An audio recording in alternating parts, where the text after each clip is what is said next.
Hi, today I want to show you how to create a multi-screen music video, or those acapella style videos that you always see on YouTube.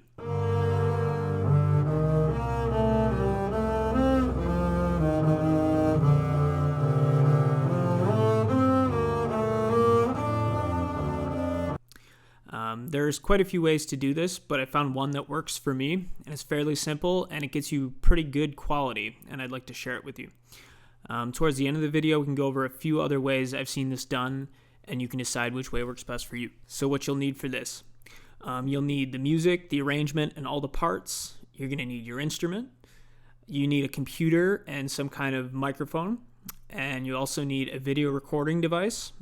And you're also going to need some headphones. I would recommend wired headphones so you don't have to deal with latency issues. And also a headphone extension cord so that the headphones don't get in your way while you're playing. You're also going to need some kind of audio software as well as some kind of video software. On my laptop, I use Audacity, and then on my iPad, I use DaVinci Resolve. I use these because they're free. So how do we go about making one of these? I like to record my audio and my video separately, and I always start with the audio first. Like I said before, there's several ways to do this, and if you stick to the end, I'll explain a way where you can do both at once. So in an audio program such as Audacity, first you'll want to fix the latency if you're not using wired headphones. This can create a real nightmare for timing. I would recommend looking up a video on how to do this. I'm not sure I'd be the best at explaining it. The next thing you'd want to do is generate a rhythm track that's going to serve as your metronome. If you have a piece that changes tempos, you'll have to record it in sections and generate different rhythm tracks for each section. Next thing you want to check is your microphone input level to make sure that you're not clipping. Test record a few notes or a passage and listen back to make sure you're getting the sound that you want. I recommend setting up a distance of about 6 feet from your microphone if possible and try to play directly into it. So now you want to add a new audio track and you'll begin recording your first part.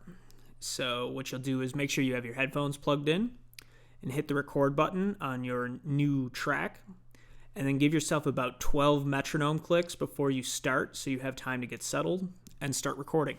Once finished recording the first part and you are happy with it, go back and add the other parts on top of it in their own separate audio tracks. Once you have all your parts recorded, you can start editing. A note on editing. Some people would prefer absolutely no editing, and some would prefer highly edited music. No matter what you do, someone isn't going to be happy. You can't please everyone. I try not to edit too much, as to be honest, I only know the very basics of audio editing, but there is definitely some editing in my multi-part videos. But if you decide to add reverb or some pitch correction or patch up a wrong note, I'm certainly not going to judge you for it. If it's good enough for nearly every piece of music ever recorded in a studio, it's good enough for me. Once you're happy with the audio, it's time to export it. Don't forget to delete your metronome part so that doesn't end up in the final audio. But do yourself a huge favor and leave 12 clicks or so of the metronome track before the music begins. This will come in handy when it's time to record the video so you know when to come in, and we can edit it out later. Next, we are going to record each of the video parts. Set up in your camera in a way where everyone can see your instrument and your face. Then once you're ready, press play on the final exported version of your audio and play along with it.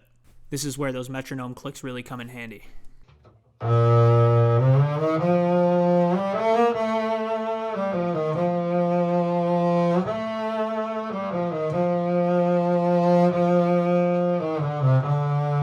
Once we have all the individual video parts recorded, we're going to import all of the relevant files into a single video editor. Like I said, I use DaVinci Resolve on my iPad, but I'm pretty sure any of them would work for this. Before trying to do the timing, set the framing of the video up the way you want it to be. If you have just 2 parts, you can just do a split screen video. If you have 4 parts, you can do it in 4 corners. And then at this point, you can also add some extra things to your video, such as the score or any other video elements you want. Next, we'll want to set up the timing. So what you'll want to do is mute all the audio off your individual video parts and line each part up with the final master audio track. I prefer to do this one part at a time, so match one video to the audio and lock that into place, and then move on to the next one, and so on and so on. And then that's it. You're done. Export it. So here's some other ways that you can do this.